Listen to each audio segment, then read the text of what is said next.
Hoje eu trago para vocês a história da Bárbara, que ela é pastora, casada, mãe de 3 filhos, e conta uma história de superação que realmente mexe com os nossos corações. Há 5 anos, a Bárbara perdeu o seu filho, o João Pedro, e ela vai contar para nós todo esse acontecimento e também as superações que passa e que uma mãe, um pai e uma família que passam por uma tragédia dessa pode superar. E eu acredito que através da força de Deus, você é muito bem-vinda. Estar com você é uma grande honra pelo fato de estarmos dividindo experiência aqui entre nós. Amém. Obrigada, Isaura. Uma honra estar aqui com você e poder contar um pouquinho da nossa história, o que Deus tem feito, né, na nossa vida, na nossa família. Bárbara, a gente vê toda essa história sendo noticiada. Como foi aquele dia para você? Como aconteceu? Você estava trabalhando, estava em casa e foi surpreendida. Como que foi essa história? Nossa, Isaura, foi um dia, assim, muito atípico, né? A gente nunca espera passar por algo nem parecido com isso. E nós estávamos com um grande evento na nossa igreja, né? Nós estávamos com um evento para mulheres. E eu estava ali organizando algumas coisas, trabalhando no computador. Eu sempre trabalhei com as inscrições dos nossos eventos, então eu recebia mulheres de diversas partes do país. E naquele dia eu estava com um coração estranho, um coração diferente, apertado. Eu não entendia por quê, talvez fosse uma ansiedade, né, pelo evento, mas alguma coisa assim parecia estar errado. E no final da manhã eu recebi uma ligação de uma amiga dizendo que o João Pedro, né, o meu filho primogênito, ele tinha sido baleado na escola, que era para eu ir correndo para lá.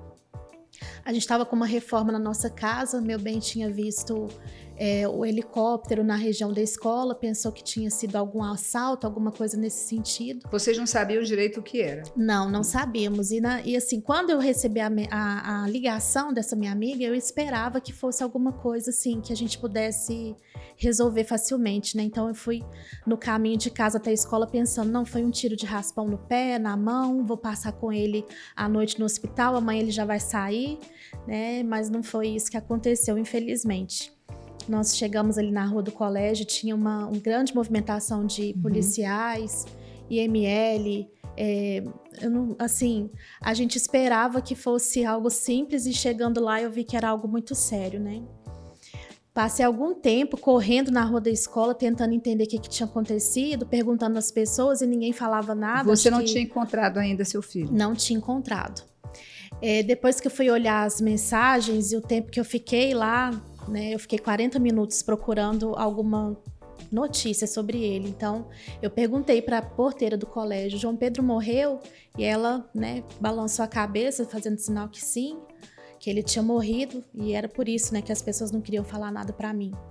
Meu esposo já desmaiou ali na hora, eu fiquei, né, sem entender o que poderia ter acontecido, porque ele estava na escola ou ele já tinha sido levado para algum hospital? Não, ele faleceu na hora. Não teve necessidade de socorro, nada disso. Ele morreu na hora. Foi um tirar queima-roupa, né? Então, a chance dele... Ele tinha quantos anos, o João Pedro? 13 anos. 13 anos. 13 anos. E nesse período que você realmente se deparou, porque eu acho que é um choque tão imenso, tão sem dimensão, e só quem passa sabe realmente o que uma mãe sente, um pai sente. Apesar de que eu tenho um pouco de experiência por parte de perder 2 irmãos e assistir o sofrimento da minha mãe. Sim. Né? Então, quando meus irmãos morreram, aquilo me chocou tanto, além de eu ter 18 anos na época, aquele choque foi acho que um paradigma, uma mudança de vida, né? Sim. Porque aquilo me encheu de medo. E o sentimento da morte é algo muito duro, porque você não tem contra o que lutar. Eu não sei quais são suas palavras, mas eu tenho, como eu passei com a morte dos meus irmãos, é uma dor que você não tem luta. Isso, tá vencida. né? Você não tem oportunidade de nada, você está vencida, é o que você falou. E como mãe, a gente acaba tendo que lidar... Que a dimensão é outra. Eu tinha que lidar com a minha dor, com a dor dos meus outros filhos, o luto dos irmãos, o luto do pai, que também perdeu um filho, o luto da avó que perdeu um neto, do avô que também perdeu. Então, são vários lutos dentro de uma mesma dinâmica familiar, e muda tudo. Porque, principalmente assim, pelo fato dele ser o primogênito, ele ensinou os irmãos mais novos a brincar. Então, eles não sabiam brincar sem ele. Com toda a estrutura familiar, né? Com toda a estrutura. E também eu acredito que, diante de todo esse processo, eu me pergunto, como fica a fé, né? Eu passei a ter muito medo com a morte, o impacto da morte na minha família. Eu passei a ter medo. Então, eu não era uma pessoa ainda convertida, eu não entendia muito que, sei lá, se Deus é culpado, se não é. Eu tinha culpados, né? Que a gente vê que tem culpados, alguma coisa que aconteceu para acarretar aquilo.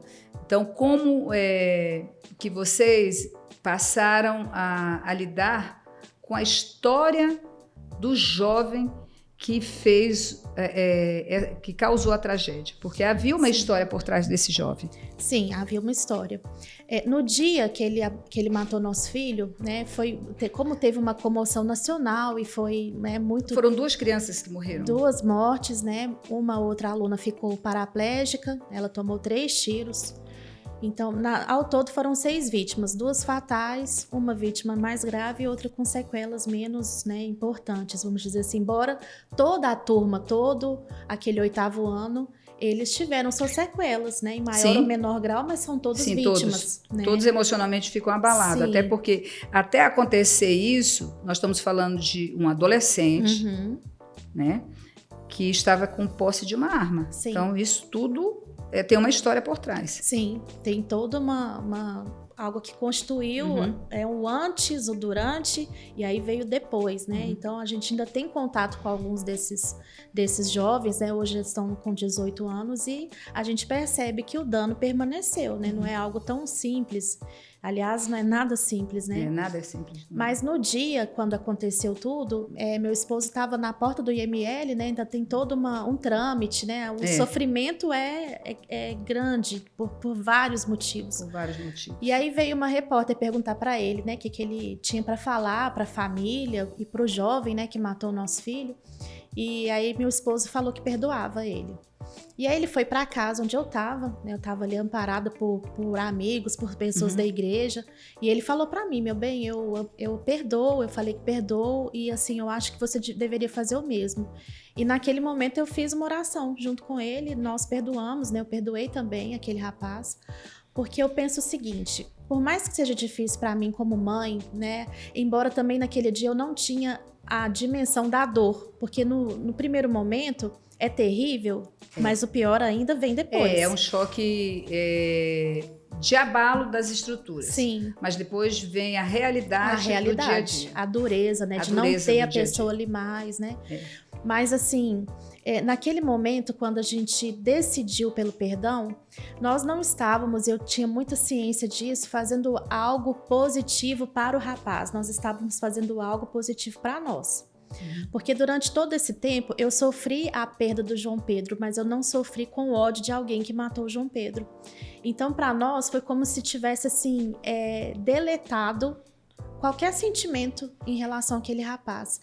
E assim, por que isso aconteceu para mim facilmente? Porque eu tenho sinceramente a real noção de que um menino de 14 anos, embora ele saiba o que ele está fazendo, mas ele não chegou nesse ponto sozinho. Ele não chegou num ponto desse de ter um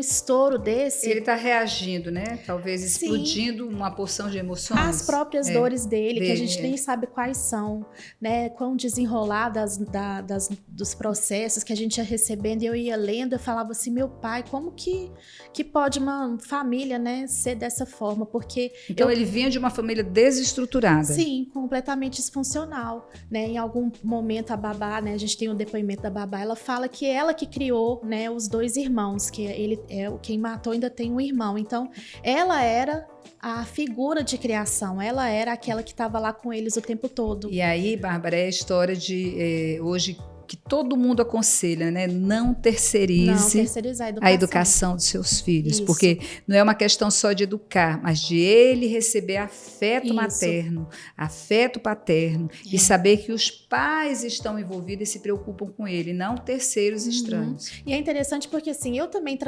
sempre trabalhei, meu esposo sempre trabalhou, mas a gente tinha o nosso jeito de que quem educava os nossos filhos éramos nós. Então, minha sogra, por exemplo, ajudava com eles, eu tinha uma funcionária em casa também, mas se eu precisasse ir em casa resolver um problema, eu ia em casa e resolvia.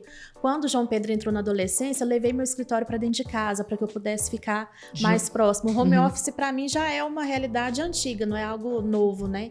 Então eu fui criando as minhas formas de estar presente na vida dos nossos filhos para que eles tivessem com quem contar, porque a gente sabe, né? Todos nós, quando chegamos aí na época da maternidade, a gente sabe o que é uma adolescência, porque nós passamos por ela.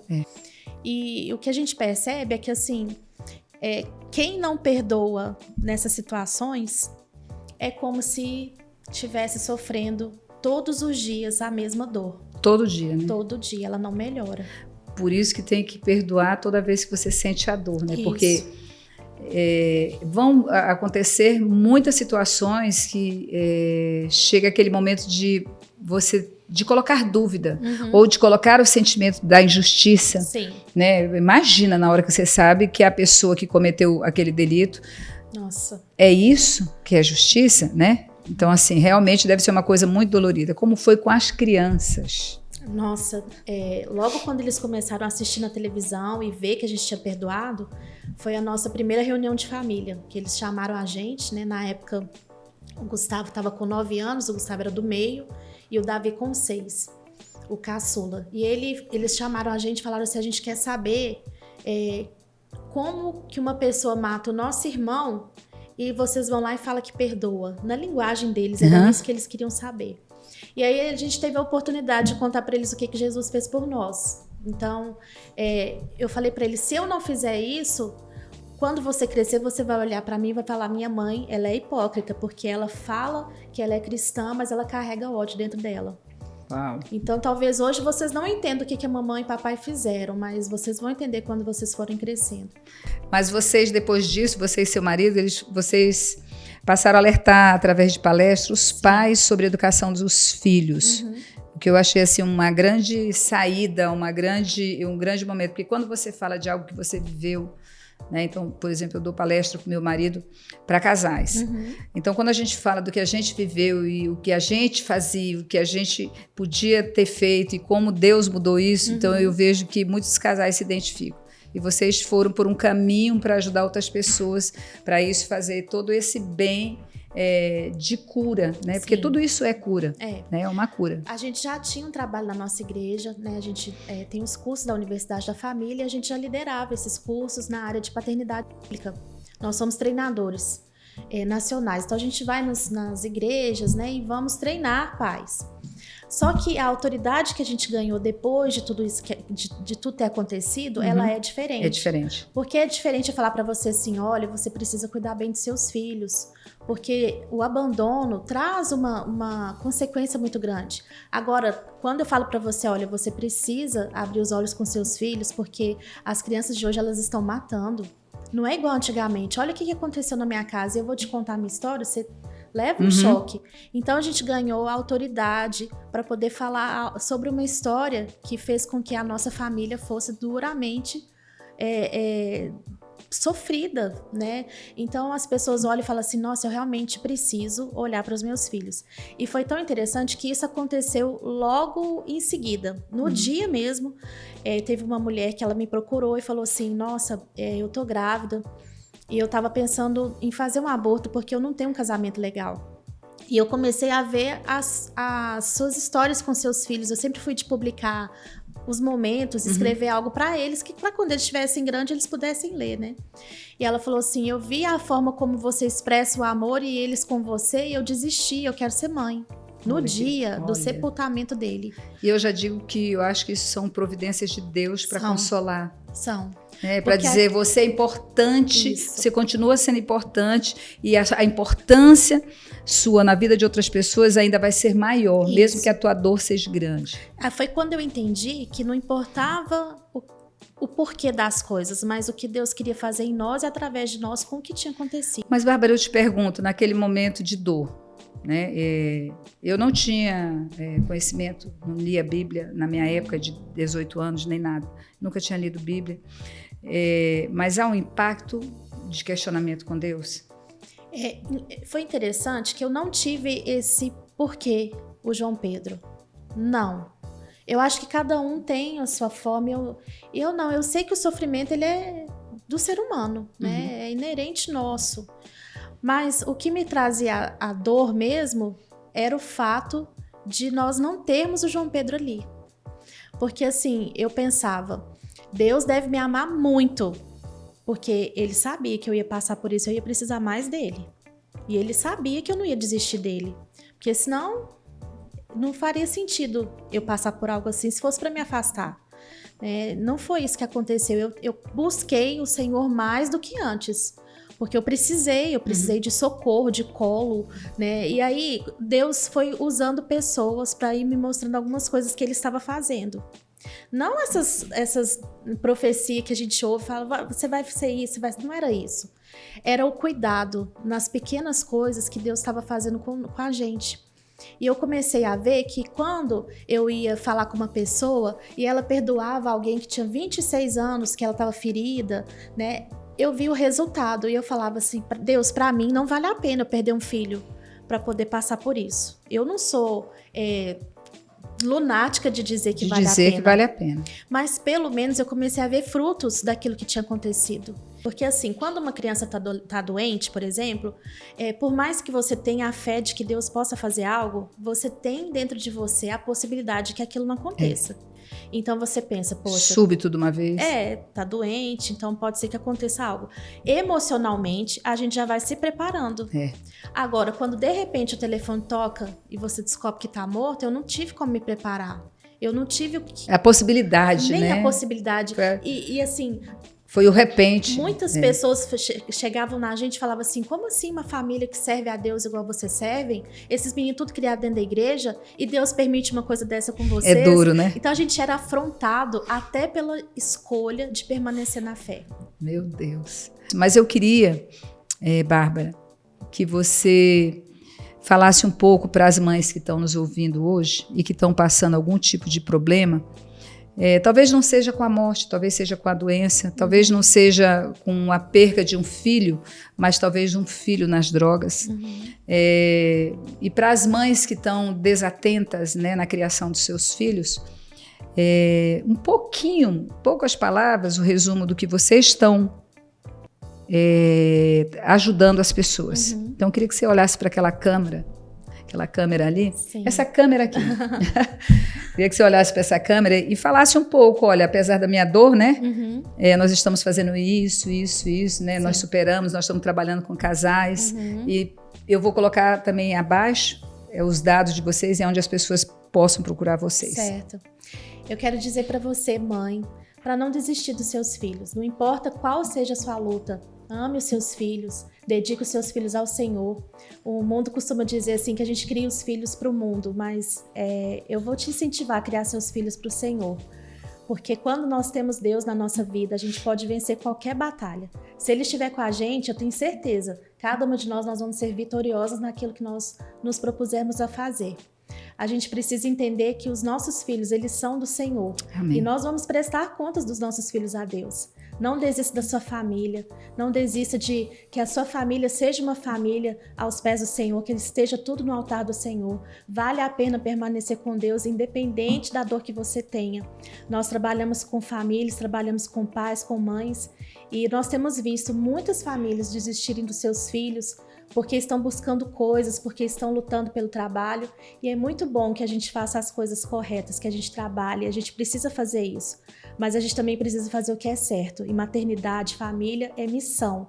Não desista da sua missão. Lute para que a sua família seja uma família honrada aqui na Terra e você vai colher os frutos na eternidade. Não é lindo, gente, ter a Bárbara no nosso meio? Não é lindo a gente ouvir o quanto Deus pode fazer por nós? Não é maravilhoso a gente poder compartilhar, né? Porque nós somos uma infinidade de histórias. Sim. Nós mulheres, nós família. Uhum. A gente precisa apenas dividir com as pessoas que estão nos assistindo agora, para que elas possam entender que às vezes a dor dela nem é tão grande, né? E nem precisa parar a vida por causa disso, né? Porque nós temos uma missão aqui na Terra. Sim, temos uma missão. Então, quero agradecer a Deus pela tua vida, de compartilhar a tua história conosco, a história do João Pedro, que é um menino de Deus, que está no Senhor, mas que acima de tudo ele deixou um legado, né, de uma missão para vocês, uma família que está aí correndo e dizendo: ei, cuidem dos seus filhos. Isso. Obrigada, Bárbara. Eu que agradeço. Deus abençoe você. Amém. Jesus muito obrigada. Continue aí fortalecendo vocês a cada dia na recuperação, em todas as áreas que vocês têm buscado no Senhor. Amém, querida? Obrigada. E é muito bom estar com vocês. Mais uma vez, dividindo experiência. Este programa Entre Nós já diz: é para mim, para você e para quem está dividindo experiência aqui conosco. Deus abençoe. Beijo no seu coração.